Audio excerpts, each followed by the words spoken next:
Oke, mari kita mulai. Di sini kita akan coba membedah dunia karir di bidang informatika yang super dinamis ini. Dan juga, yang gak kalah penting, kita bakal bahas soal etika digital yang jadi pondasinya.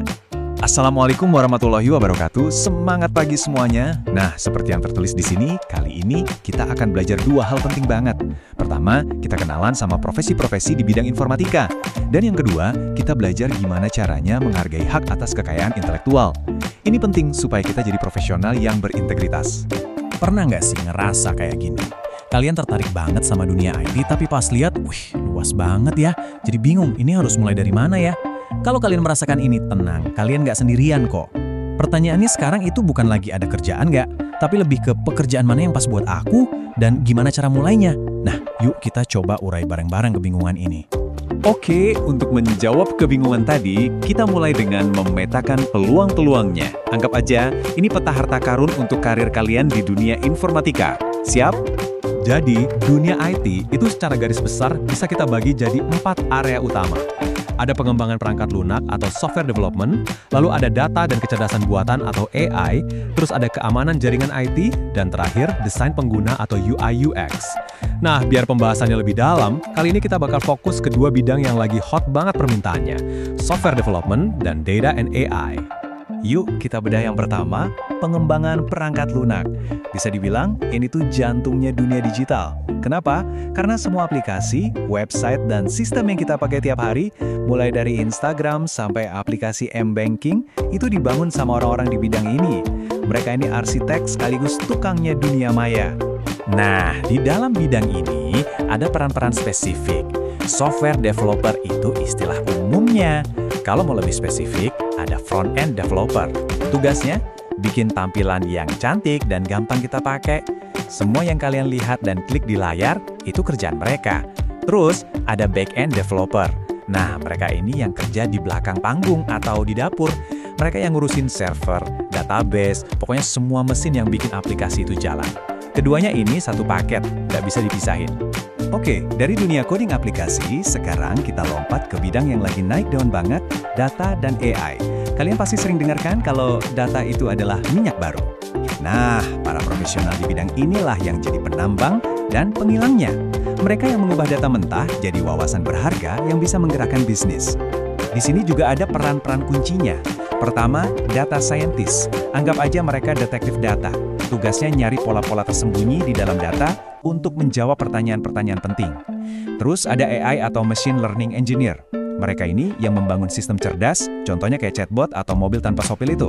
Dan terakhir, ada Database Administrator atau DBA. Merekalah penjaga brankas data perusahaan, yang mastiin datanya aman, rapi, dan gampang diakses kapanpun dibutuhin. Oke, kita udah kenalan sama jenis-jenis kerjaannya. Tapi, tahan dulu, ini bagian paling pentingnya. Tahu nama profesinya aja tuh nggak cukup. Kita harus paham, skill apa sih yang benar-benar dicari industri? Dan yang lebih penting, gimana skill-skill itu saling nyambung? Ini bukan soal nyentang daftar skill, tapi soal membangun paket keahlian yang kuat. Nah, ini nih masalahnya. Kutipan ini nunjukin masalah yang nyata banget di lapangan. Banyak lulusan baru punya banyak skill, tapi sayangnya skillnya itu nggak nyambung atau nggak sesuai dengan apa yang industri butuhkan.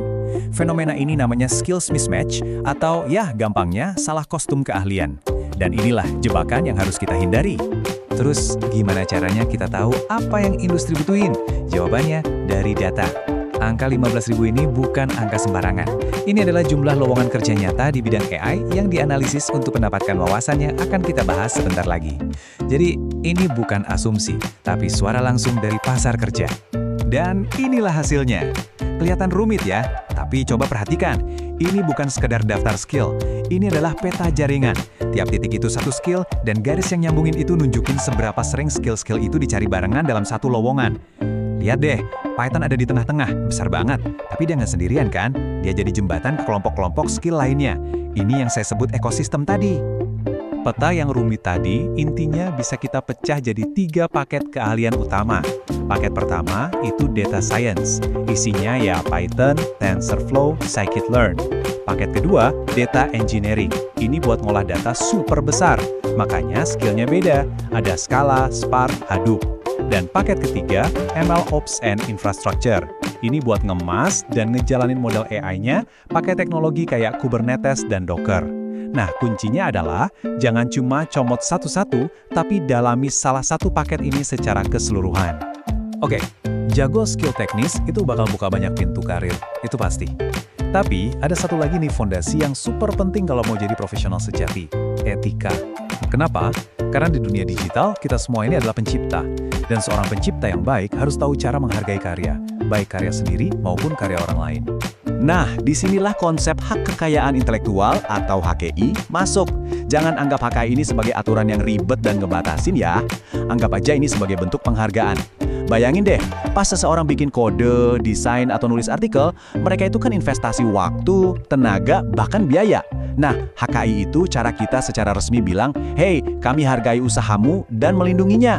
Terus, gimana cara prakteknya? Gampang banget kok. Ada 4 langkah simpel. Pertama, selalu sebutkan sumbernya. Ini paling dasar. Kedua, minta izin. Kalau mau pakai karya orang lain, apalagi buat dapat untung, ya hubungi dulu pemiliknya. Ketiga, jangan asal ubah. Jangan modifikasi karya orang tanpa izin. Dan yang keempat, ini cara paling aman. Gunakan yang berlisensi. Sekarang banyak banget kok gambar, musik, atau software keren yang lisensinya jelas, bahkan gratis. Sip, kita udah punya peta profesinya, udah paham paket keahlian yang harus dibangun, dan udah pegang kompas etikanya. Sekarang bagian yang paling seru, gimana cara pakai semua ini buat merancang jalur karir kita sendiri. Nah, istilah kerennya itu career pathing. Penting nih buat diingat, career pathing itu bukan cuma mikirin, oke, habis ini promosi jadi apa ya? Bukan cuma itu, ini lebih ke proses strategis buat merencanakan pertumbuhan kita. Bisa jadi naik jabatan, bisa juga nambah skill baru, atau bahkan pindah bidang biar kita jadi profesional yang lebih lengkap. Dan ternyata jalur karir itu nggak cuma lurus ke atas loh, ada 4 jenis. Yang pertama, vertikal. Ini yang klasik, staff jadi supervisor, terus manager. Kedua, horizontal. Pindah ke peran lain yang levelnya sama buat nambah wawasan. Misalnya dari rekruter jadi spesialis training. Ketiga, diagonal. Ini gabungan, pindah departemen sekaligus naik level. Dan yang terakhir, ini menarik banget, namanya dual ladder. Ini jalur buat para ahli teknis yang mau terus berkembang jadi expert tanpa harus jadi manajer. Jadi jagoan coding bisa naik level terus tanpa harus ngurusin tim. Biar lebih kebayang, kita lihat contoh kasus Diana ini. Dia mulai karirnya sebagai junior data analyst. Tapi dia nggak cuma nunggu promosi. Dia ambil langkah horizontal, pindah ke tim business intelligence. Buat apa? Buat nambah skill. Setelah fondasinya makin kuat di sana, baru deh dia ambil jalur vertikal, dipromosikan jadi BI lead. Tujuannya jelas, dia mau jadi head of strategy. Nah, ini contoh nyata gimana jalur-jalur tadi bisa dikombinasikan secara cerdas.